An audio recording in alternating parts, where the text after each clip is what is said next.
Okay. Well, maybe you could just start talking about what you were starting to tell me about there, about the beliefs you were raised with and how they've been important to you.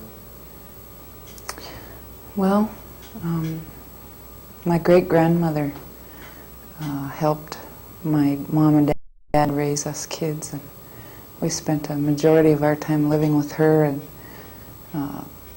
listening to the language and observing the culture being lived out every day. She was a real traditional person and set a good example for living out the culture, not just talking about it. There was very little ever said about this is how you do it, you know. It was just, come on, we're going to go do this. And we'd go, every season there was different things to do, different berries and apples and roots and medicines to gather. And my grandma, when I was a little girl, we used to go horseback all over in the back of Arlie and gather these things and take them home and dry them. And my uncles and my dad and different people were always hunting and making sure that everything was ready for winter. It seemed like we were always in preparation of winter. And then when winter came, you know, there were different things to do. My grandma did a lot of sewing, and at that time the hides she tanned in the fall were brought out and different articles were made for costumes or dance outfits and medicine dance things, and or giving people things that weren't as that maybe they didn't have a husband or didn't have men in their family to get hides for them or something. My grandma kind of took care of all the people in the area, you know. She'd bring them food or make sure they had meat. That was a value that I don't see very many people practicing today. It was when any of our men brought home meat, they always thought about giving half of it to somebody who didn't have meat. And it was immediately prepared and put away and shared. Everything was always shared, even teepees and things like that. Everybody looked after each other and took care of each other and was good to each other. You know, there were squabbles and there were times when things weren't as peaceful, but they got worked out, you know. And then with the next coming season and spring and moving to the hills, we spent a lot of time in the South Fork.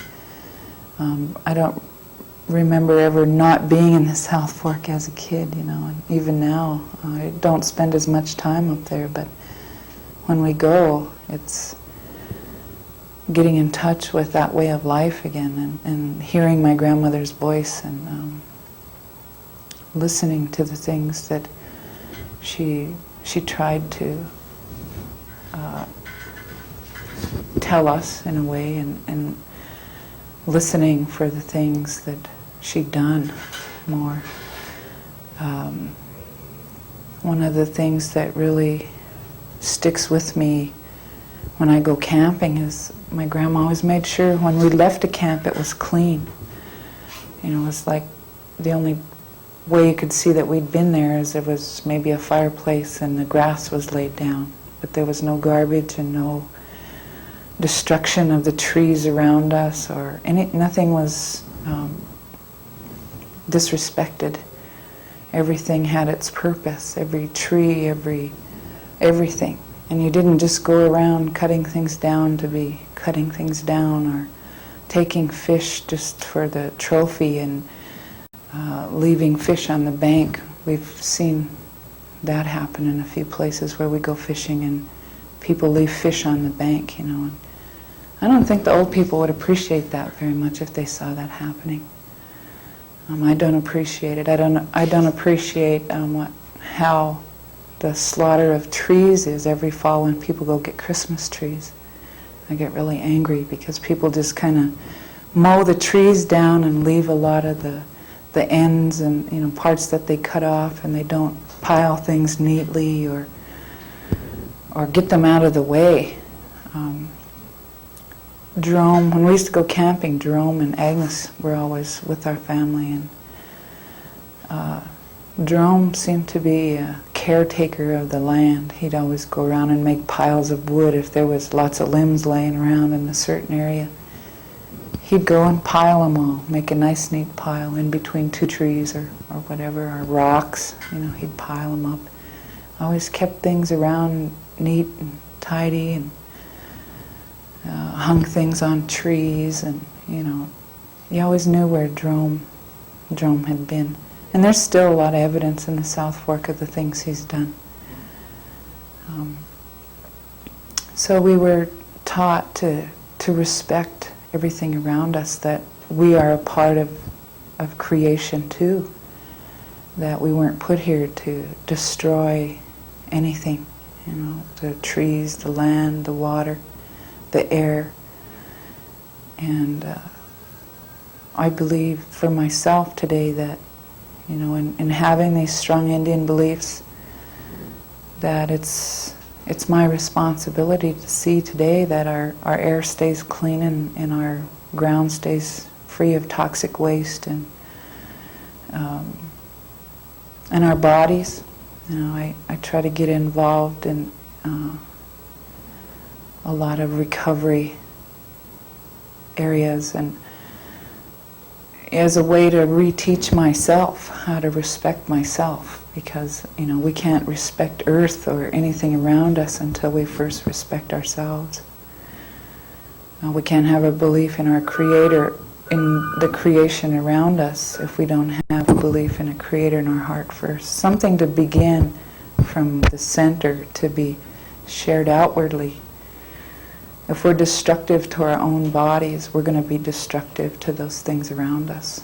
No matter how we try to cover those or shade them over with good words or good actions, we need to get to the core of our very being and be as clean and as honest as we can, to be able to be clean and honest about what's around us, and to be involved with our own, I feel like people my age and maybe 2-3 generations in the front of me and 2-3 generations behind me are learning how to live again. They're struggling to find the answers to good living apart from drugs and alcohol and air pollution, water pollution, and all these things. Because when the earth is hurting and polluted, that comes around. It comes back to us, and we read a lot of things in papers that tell us about toxic waste and how that's getting into our bodies, and how humans today are really toxic. And I feel that in my own body. I've experienced some detoxification in trying to purify my body from different chemicals just by common foods, fresh vegetables you buy in the grocery store and things like that. My grandmother was really sensitive to chemicals, and she had a gallbladder operation when she was 85 years old because she couldn't digest the toxic waste that was in beef bought from the store, and it damaged her insides. So, it's like the earth gives off this poison, it comes back down, waters the grain, waters the grass, and the cows eat that, and then the cows are processed, and the chemicals that they put into the meat to keep it red, it just goes around and around. And I try hard to eat right and be clean about what I do with myself and where I go. But it's hard to get away from those influences outside. But prayer and a belief in what my people have left, my family, come from a big family of traditional people. And I think that's the only thing that keeps me from losing my total identity.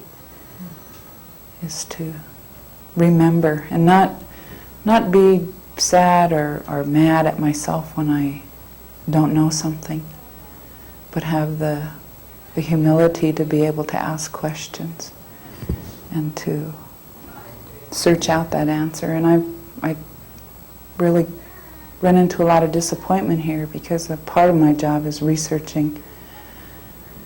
I'm researching elders that were 80 years old and 75, and they have already lost a lot of their answers, a lot of the answers that I'm looking for.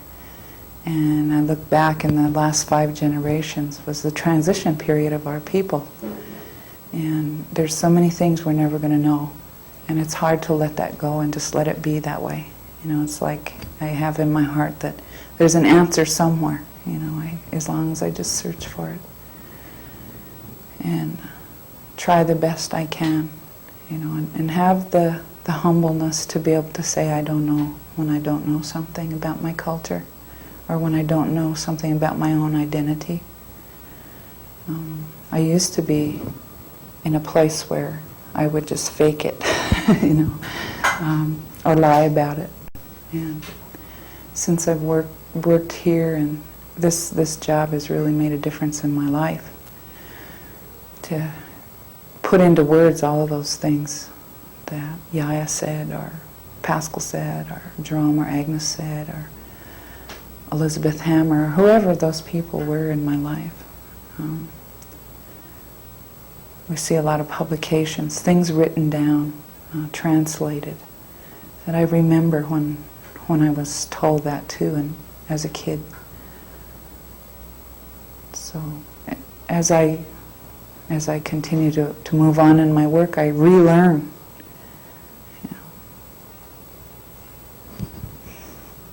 That's great.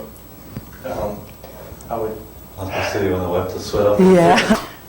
Well, when I was about, 8 years old, I guess I started to realize that I lived in a world where there was 2 sets of values and 2 races of people. All I could see was Indian and white. And I was confused at that point in my life basically about spirituality and religion.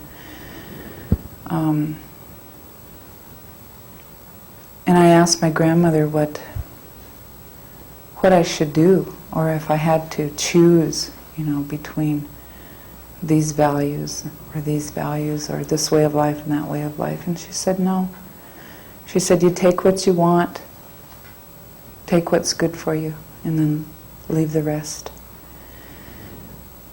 Because, the philosophy or the belief then was that this world as we know it isn't going to last forever. It's going to end someday. And if we run around trying to gather all the things that are important, we're not going to live our life in a good way, or be happy or content or find peace, because we're always going to be running around gathering all these things that we think we need to have. And she said, just go along and take what you want to take and leave the rest, because someday it's going to be meaningless. It's not going to be. You can't take it with you, when you go, or when this world ends. And so, well, in that I also grew up in a family where where the Salish language wasn't the primary language. It was the secondary language in my household with my mom and dad, but it was the primary language at my grandmother's house. And because of that constant transition, whenever we moved from one house to the other, I didn't learn to speak, or I guess I wouldn't speak my language because there's something inside of me that was ashamed or afraid to make a mistake. I understood the language real well until my grandmother died. And recently I've become kind of panicky because I hear simple things being said and I think, what is that? I have to think about it. And I don't like that. I'm losing my understanding of my language, and so I've been listening to the language being spoken and wanting people more around me more speak the language. And there are days when it's like a recall, you know. I can remember things and it really makes me feel good. And I think that was a part of my identity crisis when I was a teenager, was that the dysfunction in my family was not being allowed to make mistakes, but being teased or laughed at because we couldn't do it right. And so I just chose not to do it at all. And there were many things I understood that I never let anybody know that I understood. And my grandmother talked the language to me all the time. She very rarely talked English to me. And if I had to stop her and ask her to explain something to me or ask her what this word meant, I would feel shame because I had to ask her that. And towards the end of her life, I started to be really comfortable with that and saying, wait a minute, I don't understand this, what are you saying? And then she would tell me. And she was really glad that I was beginning to ask questions, because she'd always say, ask questions, and I wouldn't, because there was that shame. And as a teenager, I just jumped totally into Indian and culture and thought that joining the American Indian movement was the way that I was going to best show on the outside that I was Indian. And I had to exercise those muscles and get that energy out. And the one thing that changed my mind was the elders that I saw that were involved in that, because they believed it was a good thing. When it began to change and become a bad thing, the elders pulled away. And I saw that happen in South Dakota, and I knew some of those people, and I knew it was a bad thing too. And I went on another search for my identity, never realizing that it was always right here, that I'd never lost it. I just couldn't see it. And it's been a process of learning how to ask questions, how to feel the shame that I feel as an Indian person that doesn't speak fluently my language or doesn't know everything about my culture. Each time I experience those feelings, it gets a little easier, and it's come about by elders talking to me and letting me have those feelings, or causing those feelings in me and letting me experience that with them. I had an experience with Pat Adams, a cousin of mine, who one day I went up to his place with a tape recorder and a video camera, and I was going to get all these stories from him, and I had all these people on my list that I was going to interview, and he was the first one. And I went to his house and I said, this is what I want, and this is what I'm doing, and this is what I'm going to do with the information. And I was like, hurry up and talk to me. And he said, do you want some coffee? And I thought, wait a second here, we got to work. And I said, okay. So we sat there and drank coffee for a little bit, and I said, okay, I'm ready to work now. And he just sat there, he wouldn't really say much. And he related this story to me of how he went to see a person named Kwikwisu, and how he went to this old lady for some medicine for a horse because she knew about this medicine. He said, and I just went to her house like a whirlwind. He said, and I just, in my mind, when I look at that now, he said, I went like a whirlwind and I just knocked her door down and I went in her house and I said, I need to know this information and I need to know it now. And she wouldn't give me that information right now. Instead, she asked me to sit down and visit, asked me how I was. It was like she had completely ignored my request. And about then I started to see myself, about how he was relating that to me for my good, and how he had learned a lesson and he was passing it on to me. And he said, she finally said, okay, now what can I do for you? And he said he wanted to know what this kind of medicine was, so that he could doctor this horse in a certain way. And she said, if I was to tell you the answer as soon as you come in here, just because you're in a hurry and you want the answer right now, she said, I might either I'd lie to you so you could hurry up and leave, or I'd just give you the wrong answer because I'm trying to hurry for your benefit. She said, so why don't you let me think about it for 2-3 days, and then you come back here and you visit me, and we'll talk some more about it. And so he was really humbled by that experience, and in that I saw how I was acting to him. And when he first told me that, it reflected my identity in a way, and I felt that shame and I felt anger, and I just sat there and let myself have those feelings. And finally I looked at him and I said, thank you. And I got up and I shook his hand. And he said, I want you to learn. That's why I told you that. I want you to get all the right information that you're looking for. I don't want you to make any mistakes. And he was telling me that he cared about me and that he was trying to teach me something good. And nobody had ever done that to me, just stopped me dead in my tracks and gave me something as precious as that. Anytime that I do something now, I think about that. And I respect my elders, and I respect what they need instead of... So maybe ask one more question.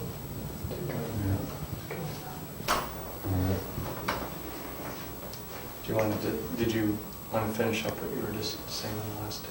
Okay.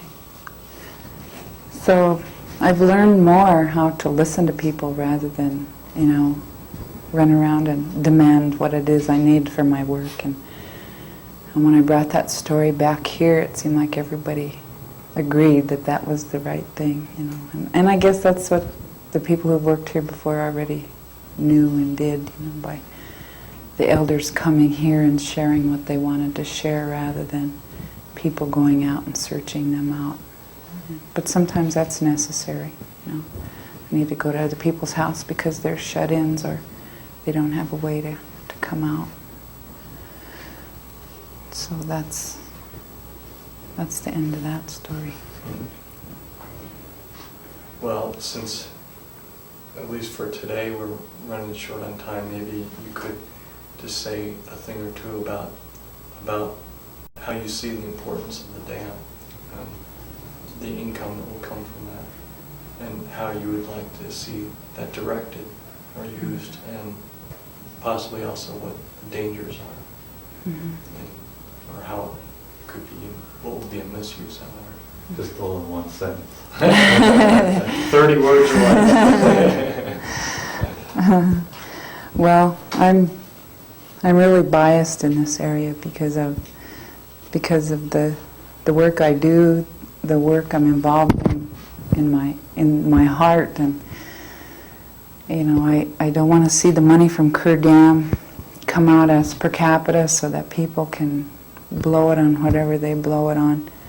I'd like to see that money geared towards some programs to heal our people, to heal the people from the hurts and the angers and the things still left over from 100 years ago. Those resentments and those hatreds, and to begin to start talking about that, however that could be set up. See more money going into the people rather than into the people, and to set up programs or to set up more things for our young people, because we're losing them. We're losing them fast to whatever, to alcohol, drugs, different things. There's not enough for them, or not enough motivation, and for elders too. We've lost respect, and I for the elders, and I see how that's slowly coming back. But if we had more things organized or more things to do with the elders, we'd feel good about ourselves. If we feel good about ourselves, we'll be doing things good outside of ourselves. And we can never go forward and do anything positive if we don't feel good about ourselves. You know, we're just throwing money around and being living off the, what do they call it, the high hog. And, you know, financially looking good when inside there's a lot of poverty and there's a lot of pain. And that doesn't make me feel good. You know, that's what I'd like to see done with the money at Kerr Dam. There's nothing we can do, I think, about taking away Kerr Dam or, you know, getting rid of it. It's there, and it's going to be there for a while, and you might as well make good use of it. But I don't want to see that become a primary source of or a primary focus for our people. You know, then we lose focus of ourselves again.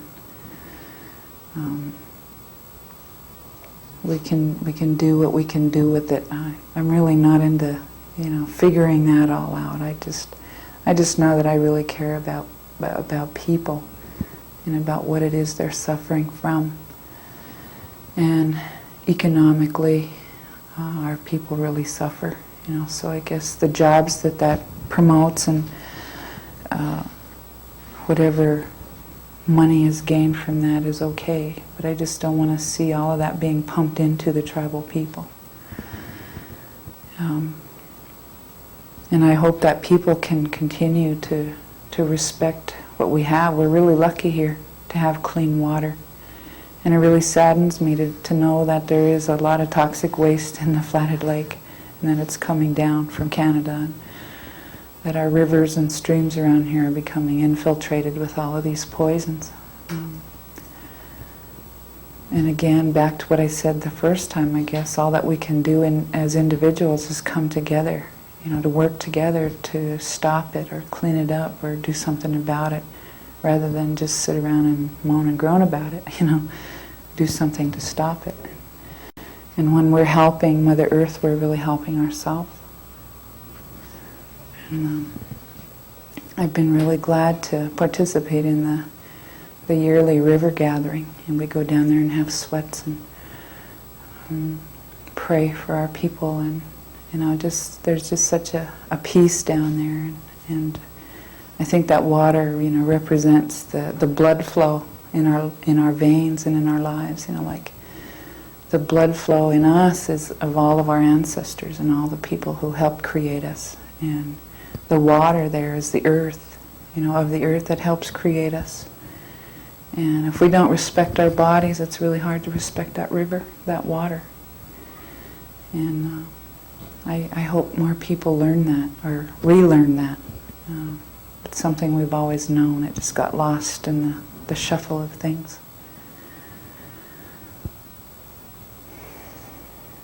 That's all I have to say. I can't think of anything else to say.